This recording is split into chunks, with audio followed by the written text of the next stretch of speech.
take me back to July 28th, correct? What were you guys doing kind of when this all happened that transpired on the over camera?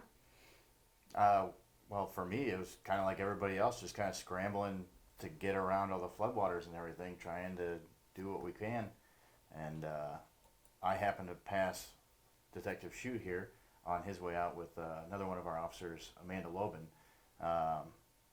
And shortly after I had passed them, I heard Officer Lobin key up saying that they had found somebody in a car, which obviously they were right near where I was, so I turned around real quick, and that's when I saw Detective Shute in the water helping the lady out of the car. Yeah. And Detective Shute, what kind of when you got to there? Okay, tell me about you getting onto scene and what you ended up doing afterwards. All right, so Sergeant Brian Bodiger had called out saying there's multiple water rescues in the area that he needed assistance with. So we were driving, and I saw a bi-state bus pull over. And when I saw the bus pull over, I was like, and I saw the driver open up the door. So then I looked over, and I saw a lady screaming for help. So from there, I told my partner, Amanda Lobin, I was like, can you please pull over? We got somebody we're going to have to do a water rescue with. And I started taking off all my gear, and I'd see it start pouring even harder out there. So I went in and started swimming towards her.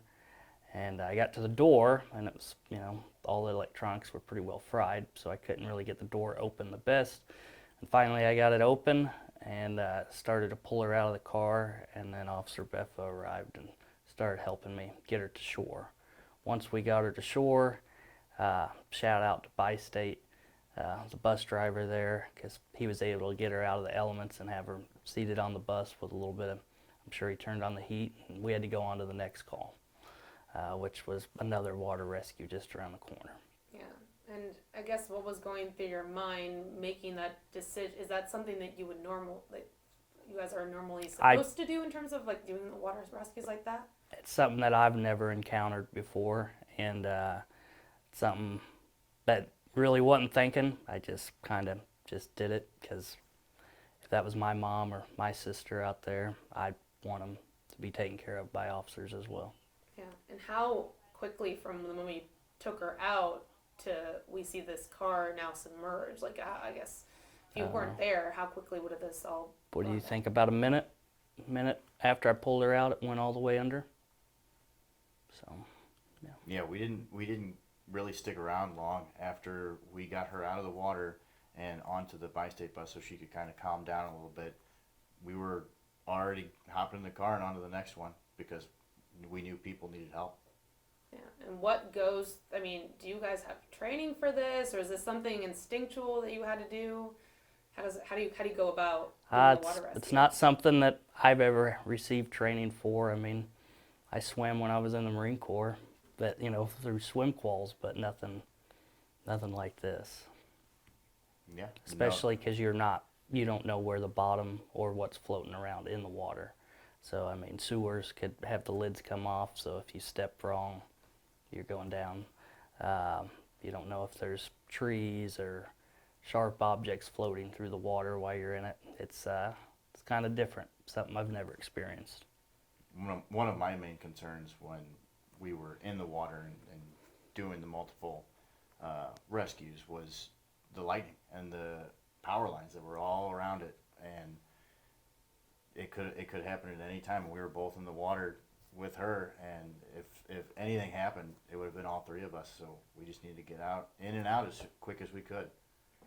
How high if you had to guess, how high were the waters to you guys? It came up to me about my neck. I don't know how. That's accurate. Yeah. No. Yeah. And it was different in all different parts too. That where her car went down, that's an embankment from the road that was probably 15, 20 feet down from where the road was where we stopped. So. And you said this is not the only water rescue you had to do that day? No. We had probably 6 others that day that we worked on. I mean, the biggest one was in Wellston. So there's a lot of people trapped near the Met building and in those offices and factories in that area. Have you spoken to the woman that in question that you guys will help rescue since? Or? We have not. Main thing is sorry she lost her car, and I'm just glad that she's safe and hopefully she's all right. Yeah, I mean, how does it feel to kind of get the recognition now for what you did last month? With I know that you guys don't do this for the vanity of it all, but I mean, just people recognizing how big of a deal this was. It feels weird because Yeah.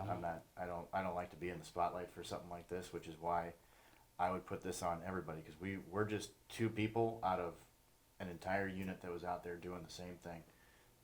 That's all I can say. We were all out there doing the same thing. Yep, I'd agree. So. Yeah, and at any point in time, are you guys concerned about your own safety? Like you kind of mentioned, power lines, the high waters, not knowing how low the water actually is once you get in there. At one point there was an area, and it had a couple snakes swimming at me. I got kind of scared there. Okay, I'm not a fan of snakes, so yeah. Yeah, when you told me that the snakes were swimming towards us, I was not thrilled, and we moved a little bit quicker at that point. Oh. So I would have also. I probably would. Yeah, no. No. So I commend you for sticking it through all that. Is there anything else that you can tell me about this? And even things you've learned from it, things you take away. I mean, if we ever have a situation like this ever again. Just be careful if you're driving out there. The water doesn't look like it's deep, but it is. And if once it fries your battery, your window's not going to go down. Most car doors are now electronic, so it's hard to even open those doors. I mean, I got it open, but I don't know how. It's just be careful. yeah, just to kind of reiterate what he said, if it looks like it's covering the roadway, don't drive through it, because that was the other thing that we had to do out there was tell people to turn around or get out of the water because they kept trying to drive through because they needed to get where they were going. So, yeah, just to piggyback off that. Yeah, and in a way, Turn around, don't drown. Yeah, in a way, it prevents you guys from having to do what you did if less people do that. Yeah. Yes. Yes. Yeah, for sure. And I guess, did you feel grateful in the moment from that rescue? I mean, you said that this was a minute as far as, her life could have been different. I take it just like if an officer was driving by and saw my mom or my niece or, my wife out there, I'd want them to stop and try and help too. So I'm just doing something that any other officer, firefighter, or paramedic would most likely do. So. Very true. Were you guys waiting for help to get her out, or kind of just said like, look, there's not enough time. I gotta do it myself. I decided there's not enough time with how hard the rain was coming down, and it's just you have to go. It's if the windows are up or once it goes under, it almost does like a suction on the doors. It makes it really hard to get those doors open. And it's mentioned at the end of the video, but as soon as they got her up on the shore, that whole car went under. Yeah, and she was So- still stuck in there. That's Yeah. that's it. But, I have no other questions unless there's anything else that you want to add. I have one. Yeah. Yeah. So Is it about the snakes? No. it's not about the snakes. 'Cause I felt your face.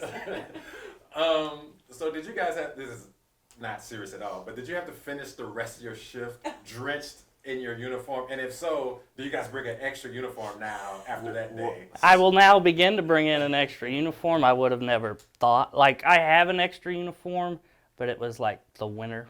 It was long sleeves, and I'm like, as wet as it is, I'm not putting on long sleeves. That was actually the end of my shift. So that's why we crossed paths, is because we were making shift change. They were coming out, I was going in, and so I just went home and changed and threw it all in the wash right away because I was not dealing with that. Yeah. That's amazing. Well, hey, now you're better prepared. Yep. Yep. Absolutely.